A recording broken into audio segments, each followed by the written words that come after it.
welcome. This is the Philip Koerper Show. I'm Philip Koerper. This is episode 61, November 1st, 2018. Got a action-packed show for you today.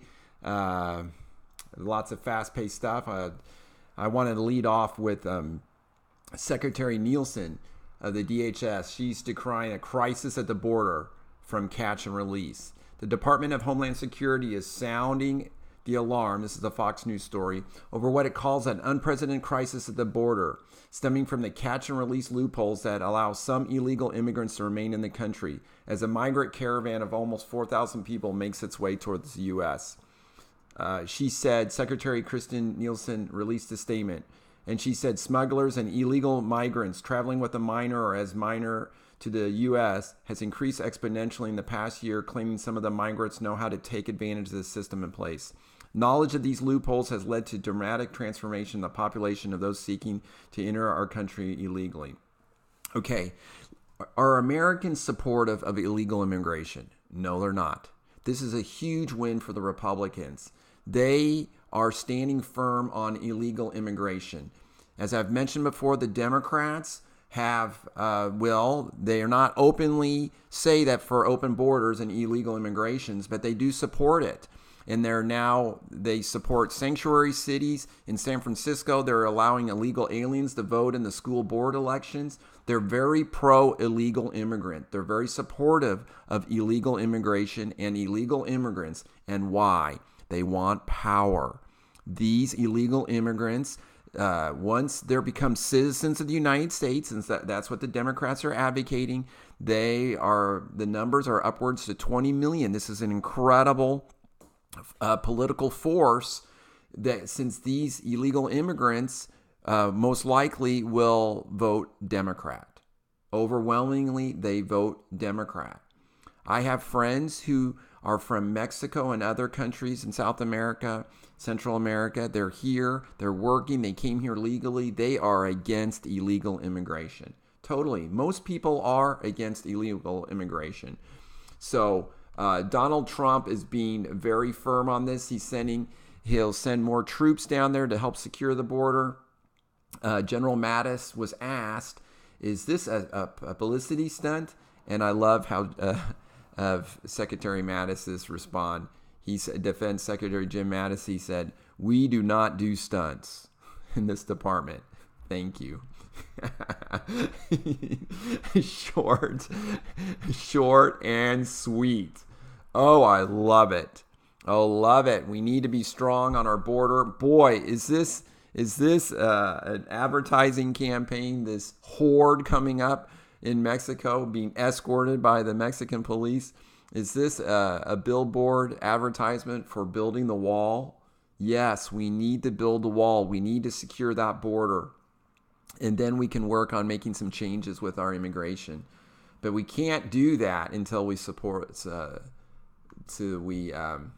build the wall and defend that border and prevent people from crossing that border. We can do it. We're a rich country.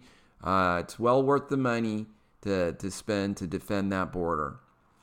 We want legal immigration. We do not want illegal immigration. Okay, meanwhile, what's going on? What's going on at CNN? Okay, fake news CNN. CNN host Don Lemon is under fire after a disturbing on-air rant in which he declared that, quote, white men, unquote, are the biggest terror threat to the United States, noting that there is no white guy banned, and wondered out loud, what do we do about that? Cuomo primetime host Chris Cuomo and Lemon were discussing the recent shooting of two black men in Kentucky that is being investigated as a hate crime when his Monday guest and colleague took the conversation off the rails.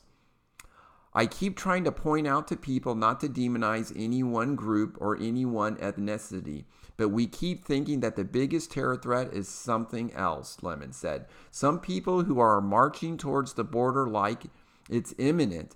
And the last time they did this, a couple hundred people came and most of them didn't get into the country. Most of them got tuckered out before they even made it to the border, Lemon told his colleagues. So we have to stop demonizing people and realize the biggest terror threat in this country is white men, most of them radicalized to the right, and we have to start doing something about them. Lemon then, this is Fox News article, Lemon then pondered solutions as Cuomo, a privileged white male whose father was a Democrat governor of New York, looked on. There is no travel ban on them, Lemon said. There is no ban on, they had the Muslim ban. There is no white guy ban. So what do we do about that? Cuomo responded by telling Lemon he was making the right point. Well, I think this kind of speaks for itself. Don Lemon is just really going crazy here. This is a great article by Tammy Bruce. The Democrats' never-ending meltdown. Just when you think you've seen the ultimate meltdown of the Democrat Party, there's always more. The hearing of, she talks about Brett Kavanaugh. And the huge debacle. I mean, this Kavanaugh effect, it does really look real. I think Americans overall definitely thought that the Democrats were unfair to Brett Kavanaugh. Okay, that was disgusting. The way they dragged all these other people out of nowhere to say things that could not be proven or substantiated without any credibility, and tried to destroy Brett Kavanaugh.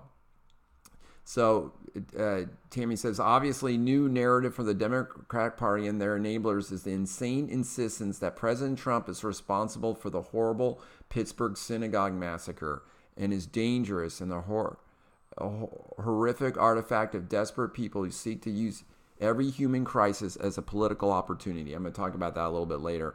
Trump is a politician and has terrific people surrounding him. He has shown us for over 2 years now that he can handle the slings and arrows of a dying establishment machine. But the more troubling and sinister messaging has emerged against voters who choose freely in 2016 to not support the status quo. In the aftermath of the synagogue massacre, two people fanatically opposed to the president have gone on national television and compared the president and his voters, in one case to the Islamic State terrorist group known as ISIS, and the other claimed the president and his supporters of having blood on their hands.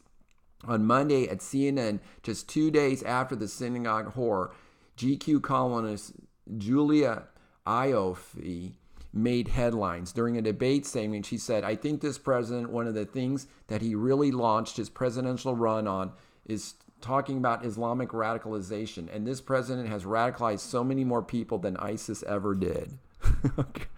Oh, wow. What a claim. David Urban, a Trump supporter and another guest on the panel, confronted her on the air for the remark. After Jake Tapper declined to push back on the claim, Ms. Ioffe doubled down on comparing supporters to the president of the bloodthirsty terrorists. ISIS had like 10,000 members. I think the president has far more supporters who espouse an equal hateful ideology. In the aftermath, outrage of the remark grew, and Ms. Ioffe apologized in the non-apology sort of way by explaining it was hyperbole fueled by emotional and painful time. Wow. Newsflash for Ioffe. That massacre was and is emotional and painful for all of us. This was not a poor choice of words, a mistake we can all make. This was an accusation which he reinforced after being confronted about it in real time. So it's this incredible craziness going on. There's an incredible, great, Dov Fisher writes a great article in the American Spectator dated today. And I'd like to read the whole thing. It's really pretty long, but I want to just sum up some points. And he leads off, Jim Acosta of CNN and other media personalities get exercised when the president calls fake news the enemy of the people. President Trump does not call all news outlets or personalities by that term, only the fake news. Certainly, that term is quite an incendiary sobriquet. The president reciprocates with it because he gets attacked with incendiary abuse. No American president in memory has been picked on and lied about with the intensity and frequency that President Trump has had to endure. This is so true. Even Jimmy Carter admits that the media is not being fair. The media is not being fair to Donald Trump. He goes on, and Dove goes on in this article talking about Ronald Reagan. I mean, he was just lampooned. Even his vice president, who became president, George Herbert Walker Bush, called Ronald Reagan's economic plan, voodoo economics. Okay, and so Ronald Reagan got beat up by the media also, but not even as bad as Donald Trump. And the people, so we of course benefit, he makes this point, from a media, an independent media. I mean, just think of Joseph Stalin. If there was a good independent media back then, and when he was starving people for 5 years, if the media would have came out and exposed that, the Russians could have recovered from something like that. Or what about, he mentions the New York Times and other mainstream media who took their lead from, by and large, refused to report on the unfolding Nazi Holocaust of 6 million Jews. Between 1939 and 1945, the New York Times published more than 23,000 front-page stories. Of those, 11,500 were about World War II. Only 26 in 6 years were about the Holocaust. The Times was passively complicit. So we want a robust media. We want the media to be curious, of course. But right now, the media is like 98% leftist. It's just the conservatives are completely outnumbered with the media. And even the leftists are not even pretending to be neutral anymore. For example, CNN is just gone hog wild attacking Donald Trump at every corner. And he makes this point that the Pittsburgh was really the Rosetta Stone. And so so he says, a maniacal dirtbag murdered 11 Jews in Pittsburgh. In time, perhaps after a decade or two of ACLU appeals, he will be electrocuted, injected, hanged, or hopefully all three. The dirtbag hated Jews, and he likewise hated President Trump. President Trump responded to the news immediately with the profoundly sensitive and healing words aimed at condemning anti-Semitism and at confronting and consoling the Jewish community. If the role of a president is to heal and unify, as President Reagan did after Challenger tragedy, as President Bush did after 9/11, then this president did so eloquently, sensitively, and then came the sours of social discord to destroy the movement. Now listen to this. I read on. The left media would not allow the president that moment to heal and unify. Instantly, they brought in one left Democrat anti-Trump analyst after another to blame Mr. Trump for the attacks. They never blamed President Jimmy Carter anti-Jewish rhetoric for the 1977 Brit Shalom Kenneth Israel synagogue shooting in St. Louis, nor Bill Clinton for the 1994 Brooklyn Bridge shootings of yeshiva students that included the murder of Ari Halberstram, nor Clinton's rhetoric for the 1999 Granada Hills Jewish Community Center shooting in LA, nor Obama for the deadly 2009 Holocaust Museum shooting in Washington, D.C., nor Obama for the 2014 Overland Park Jewish Community Center shootings in Kansas City that murdered 3. I grew up right next to there. But this time, with the same social dynamic as others, they tried blaming the president by sowing social discord with outright absolute falsehoods at a time that called for healing. The left media indeed were acting as enemy of the people. This is so true. Donald Trump is accused of causing all of this hate speech, and we're going to talk about that later, and all of this discord. This is so untrue. So untrue. I don't consider myself a racist, xenophobic, homophobic, sexist, misogynist. I support Donald Trump politically almost to the T. I do not consider myself that. His supporters are not secretly being communicated by him to do all this outlandish stuff. No way. Reading on, facts are different from opinions. Facts can be discerned in evidence. There is a reason that as many as 82% of Israeli Jews love President Trump, that more than 90% of American Orthodox Jews support President Trump. Likewise, a huge majority of British Jews, by more than 3-1, support England's Conservative Party and despise the Labour Socialists. Similarly, Millions of Jews who have left the former Soviet Union hate Marxism and socialism, are solidly capitalist and conservative, indeed have changed the face of Israel politics towards the more conservative Likud, now led by Benjamin Netanyahu. Throughout the world, Jews now vote conservative, are conservative, as reflected in our country too, by American Orthodox Jews.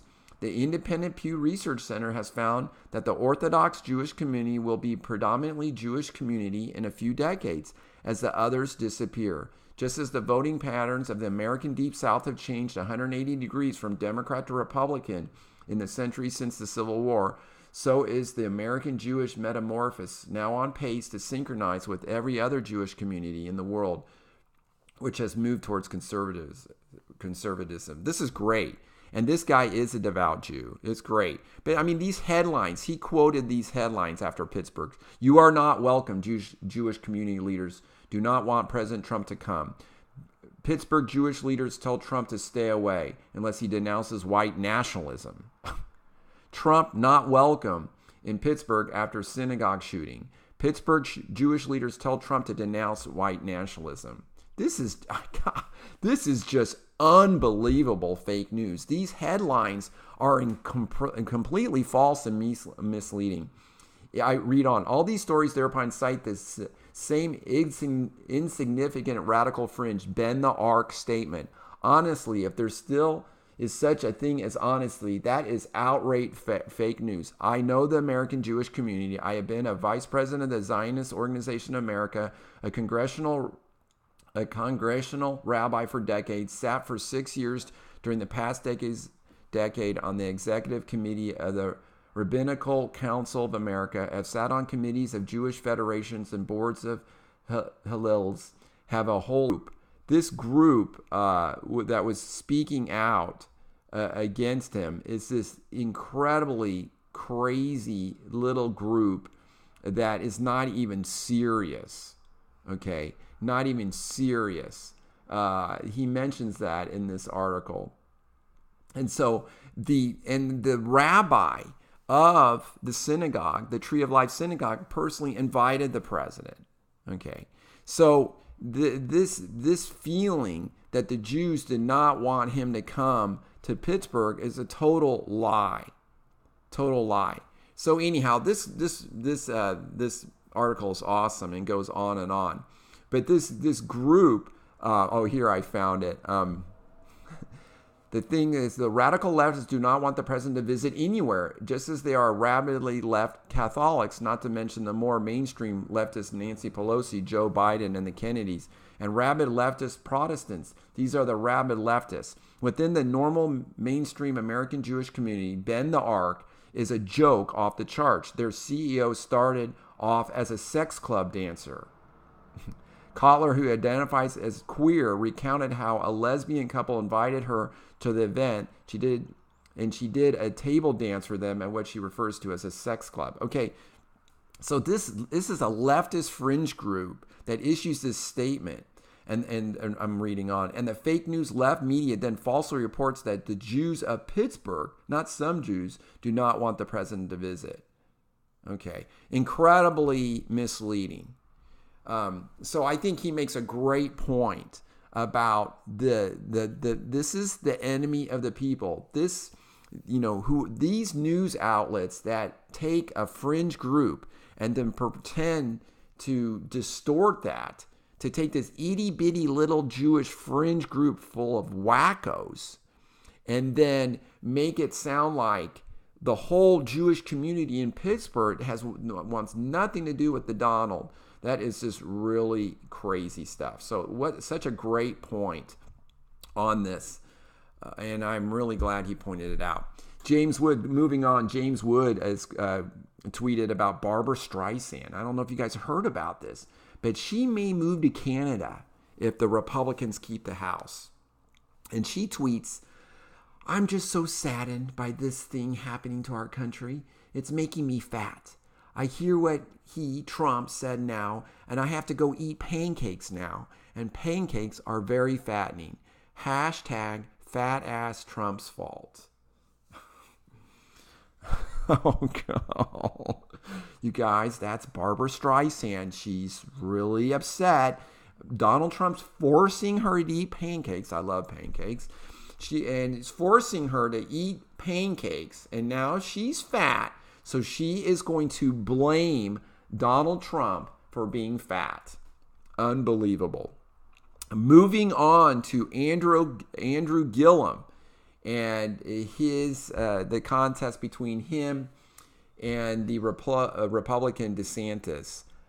Is a Fox News story that Democrat Florida candidate Andrew Gillum, this is for the governor of Florida, may have broken state law by using city funds for a private round-trip flight on a developer's plane to meet campaign donors, contradicting his previous account of the flight. Emails released earlier this week as part of a state ethics probe show. The revelation marks the latest headache for Gillum, coming days after it emerged he had accepted pricey tickets to the Broadway musical Hamilton from an undercover FBI agent named Mike Miller, posing as a developer in the summer of 2016. Gillum has maintained he got the tickets from his brother Marcus and assumed his brother had paid for them. So anyhow, this is a supposedly tight race. I can't predict exactly what's going to happen here. But, who do you think is going to, when you poll Floridians, are people really going to speak their mind on this issue? Okay. Will the black Floridians, will they be bullied into voting for Andrew Gillum, the Democrat?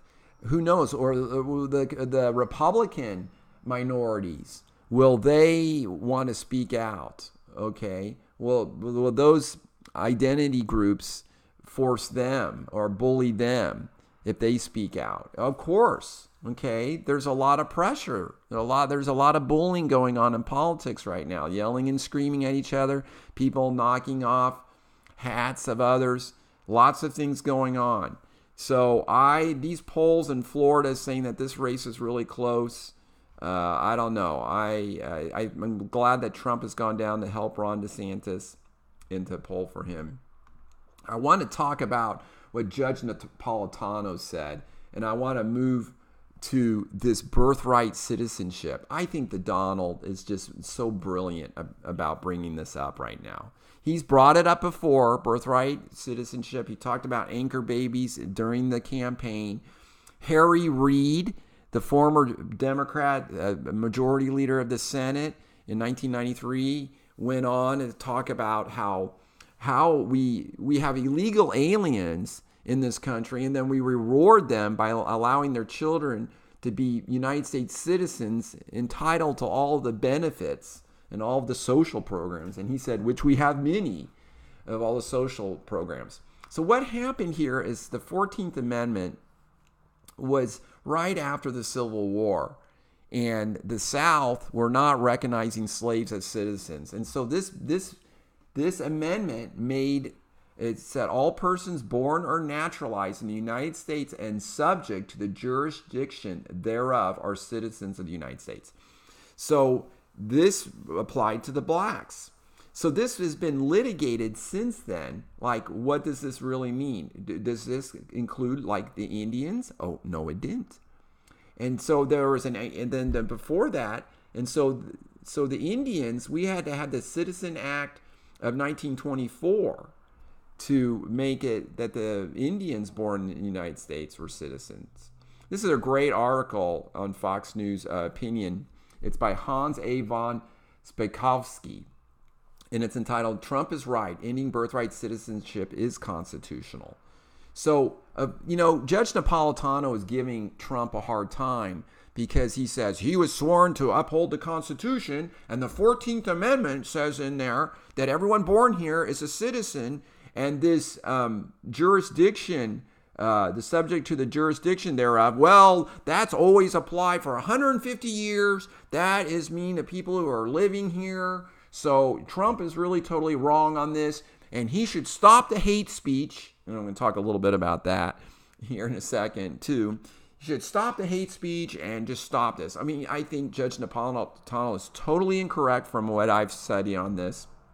And I think this guy, this von Spakovsky,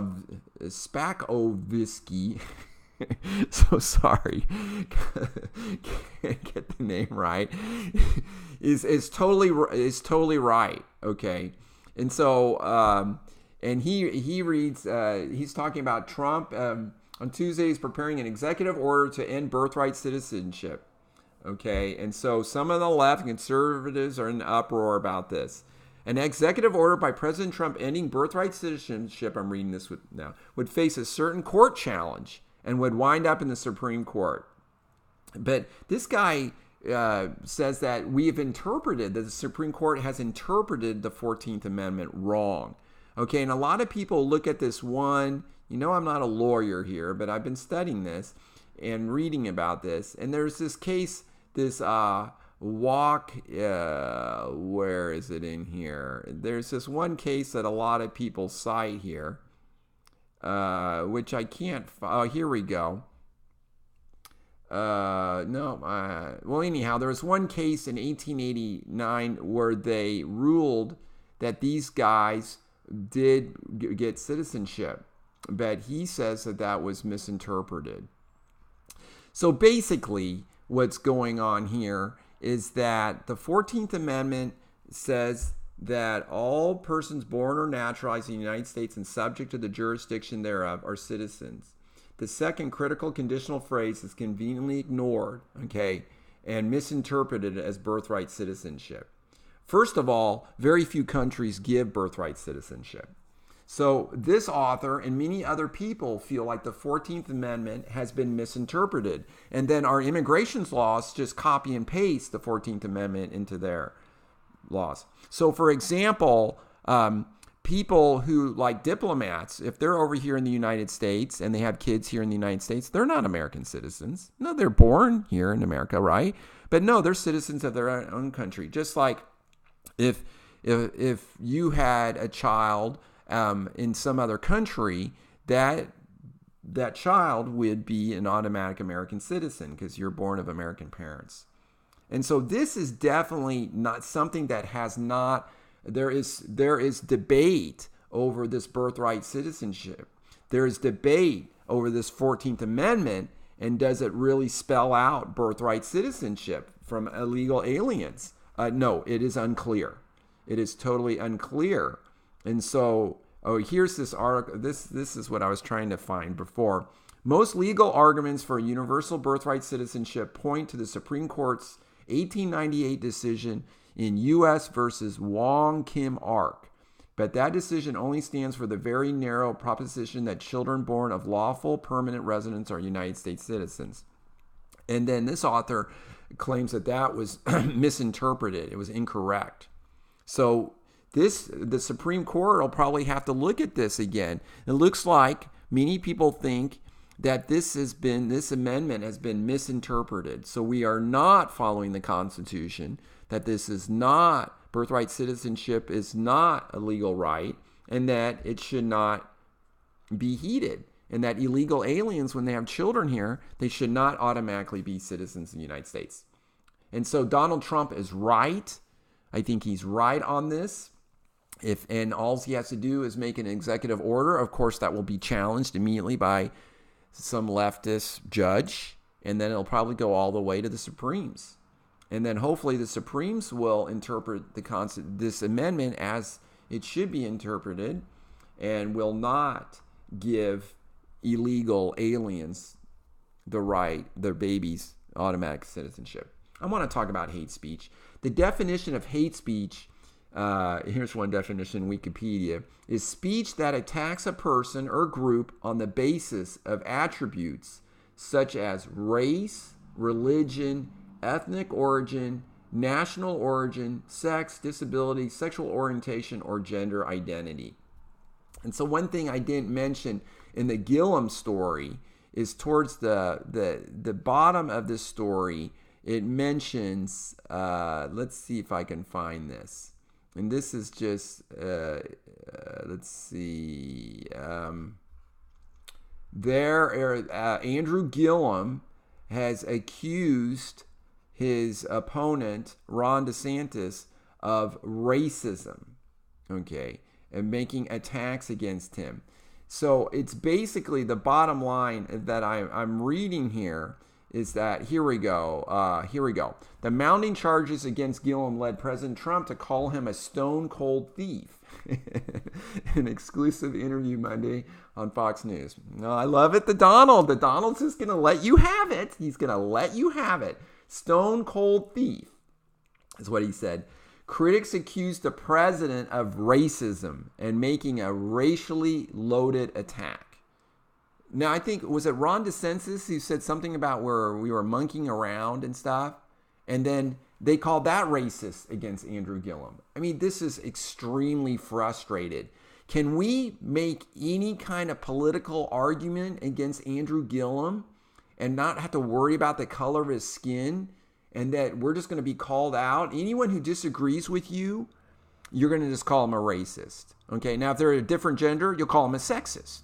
Anyone who disagrees with you, who has different European ancestry, you could just, that's hate speech. See, all of this can be hate speech. Hate speech is really defined now as anything. So when someone just disagrees with me, I can call that hate speech. And Judge Napolitano was using that term today against Donald Trump. Hate speech. I do not see any hate speech. Now, Donald Trump calling this guy a thief, okay, he is now Andrew Gillum as being accused of that. Okay, he's being accused of stealing funds or misappropriating funds. And so now we'll have to figure that out. That's just an accusation. But is that hate speech? Is that racism? I mean, I even criticized Candace Owens. She was going after like Hillary Clinton when Hillary Clinton said, well, basically referring that, don't all blacks look alike. Okay, whatever. I mean, a stupid remark. But to call Hillary Clinton a racist, I mean, even I think that's just retarded. These ad hominem attacks, once we do that, then the debate is over. Now, people accuse the Donald of doing that. I disagree. He is funny. When he calls the porn star, horse face, I mean, I think it's tongue in cheek. All right. When he's calling Andrew Gillum a stone cold thief, I mean, that is a bold accusation. Okay, but I find that totally different when you rather than calling someone a racist, okay, which is really extremely low blow and I think a very offensive ad hominem attack. I don't know if I'm making sense there, if I'm just babbling, but this hate speech thing is really super frustrating. It's so trendy now. And what it really does is it muzzles free speech. It muzzles it and it stops it. And when you call someone a racist, it's like, what else can you say? The debate is over. Okay? I like debate. I like debating ideas and discussing them. I have a really good friend who really hates Donald Trump. I mentioned yesterday. I'm really trying to find some common ground with her because I know we have it. I know we have a ton of common ground, but her, she just so dislikes Donald Trump. It's like she can't see past that. But I know she does. And I know she supports a lot of his policies. But she's just going to call him out on some of the stupid things that he's done. And she's going to make a big deal about that. And I understand that. But this hate speech thing is just muzzling things. Facebook is doing this. Google is using this. This is book burning. This is just banning books. This is banning speech. I think this is really bad. Now, we can call out CNN for fake news, okay? We're hoping they'll change. We're hoping they'll be more independent and more unbiased. That's what we hope. We don't want them just to go away. I mean, Jim Acosta, maybe he could be replaced. He's so opinionated. He's not even a journalist anymore. He's just an opinion maker running around. I don't think he's even fair. So I can't stand this title hate speech. And then we've got hate crimes. So we have the federal government in Pittsburgh because this guy goes, I hate Jews, and starts shooting them up. So we know this guy is a racist. We know he is. I mean, at least he's pretending to be one.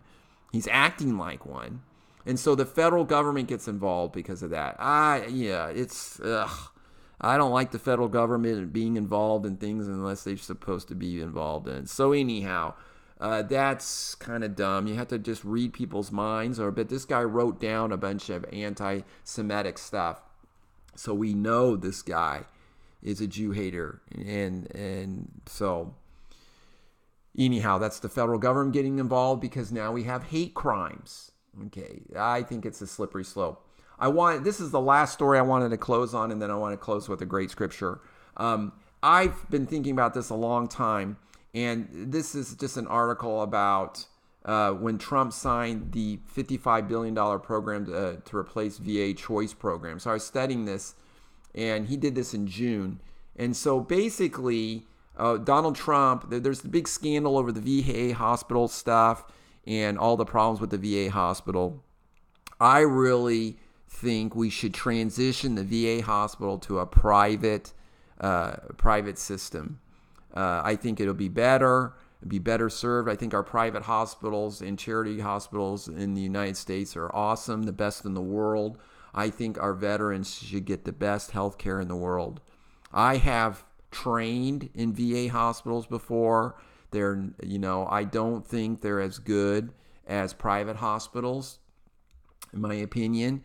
And so I think the veterans, 9 million veterans are receiving care from the VA hospitals. I think we should transition them to private care. So this VA choice thing kind of did that a little bit, and they resisted the people who worked, and those are unions in the VA hospital system that resisted. But what we were trying to do is give veterans, if they're too far away from their VA hospitals, instead of waiting or driving really far, that they could see private doctors in private hospitals. So I think a transition to privatization would better serve those employees of those hospitals, can transition into the private hospitals, and probably, I bet you their pay would even go up.